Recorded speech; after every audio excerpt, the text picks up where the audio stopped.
Eurasia is a massive and diverse supercontinent, nearly 7 times the land area of the continental United States. The region has seen economic growth that's higher than the rest of the world in recent years. It was once the economic and geopolitical center of the world thanks to the Silk Road, seen here in red, a network of trade routes linking merchants from China to India, the Middle East, and Europe more than 1,000 years ago.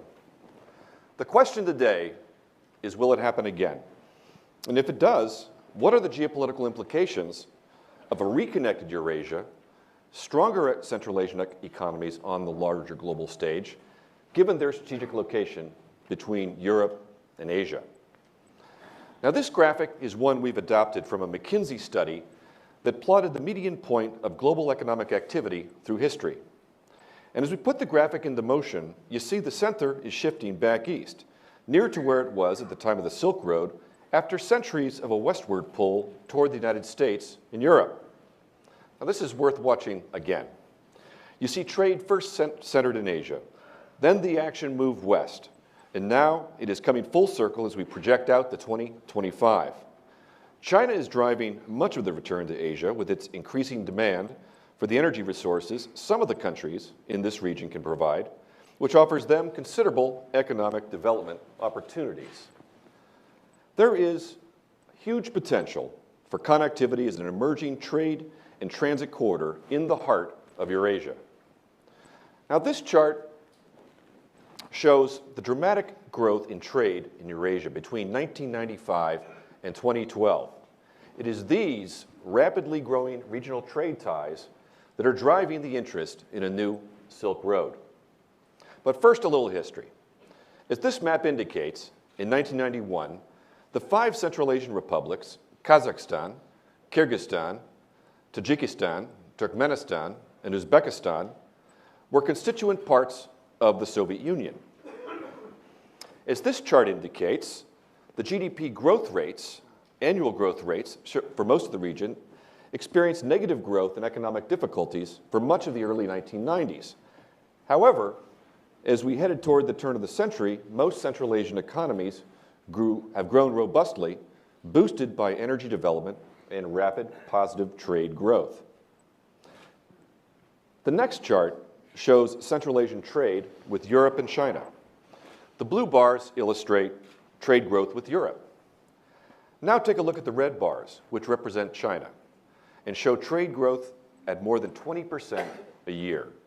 China is now Central Asia's largest trade and investment partner, eclipsing Russia in trade and the West in investment. The momentum behind these growing regional trade ties raises the question of whether a new Silk Road is emerging. Take a look at this map. There are highway routes. There are rail routes. There are pipeline routes, oil and gas pipelines. And amid what looks like a tangled web, almost a spaghetti bowl, there on the screen are the indications that a new Silk Road involving transit and trade sectors just may be taking shape.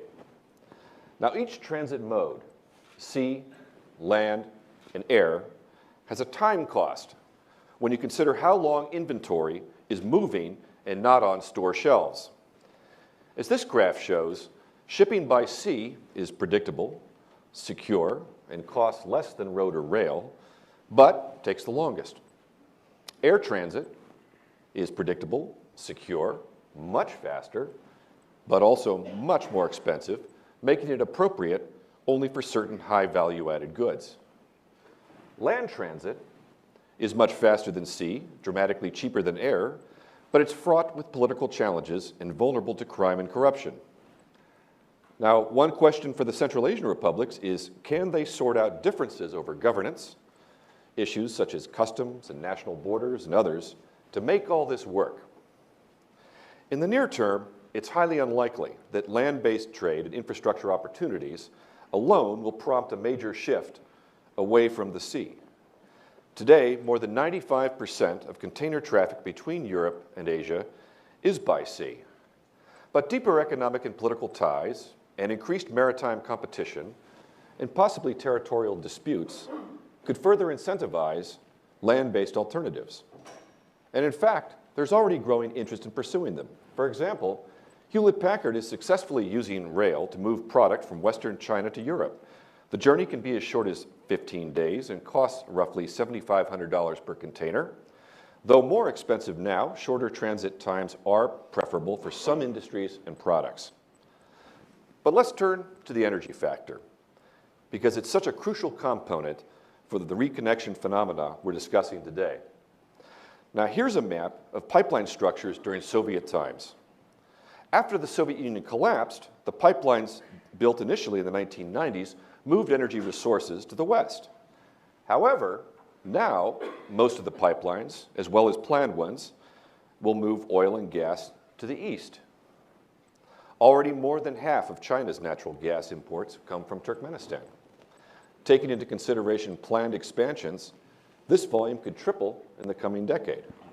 Also, planned expansions of Kazakh and Russian oil pipelines to China would push capacity to more than 1 million barrels per day, or about 20% of China's current oil imports. Not surprisingly, China's leaders are paying a lot of attention to the economic opportunities in the region. In September, President Xi Jinping toured Central Asia and signed what's reputed to be $50 billion in economic deals.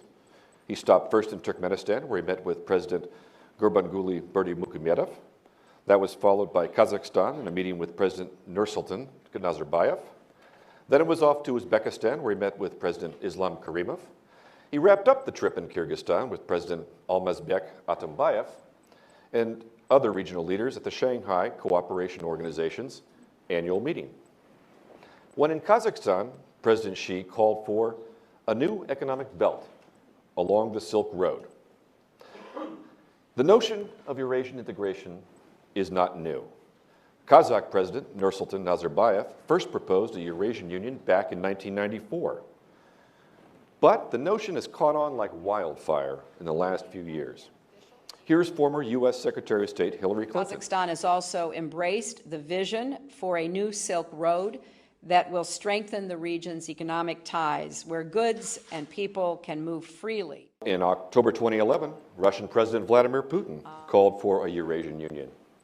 A month later, Afghan President Hamid Karzai described his country's interest, tying its stability and growth to regional economic integration. And just last month in Seoul, South Korean President Park called for greater road and rail links to connect Eurasian countries and create what she called the Silk Road Express.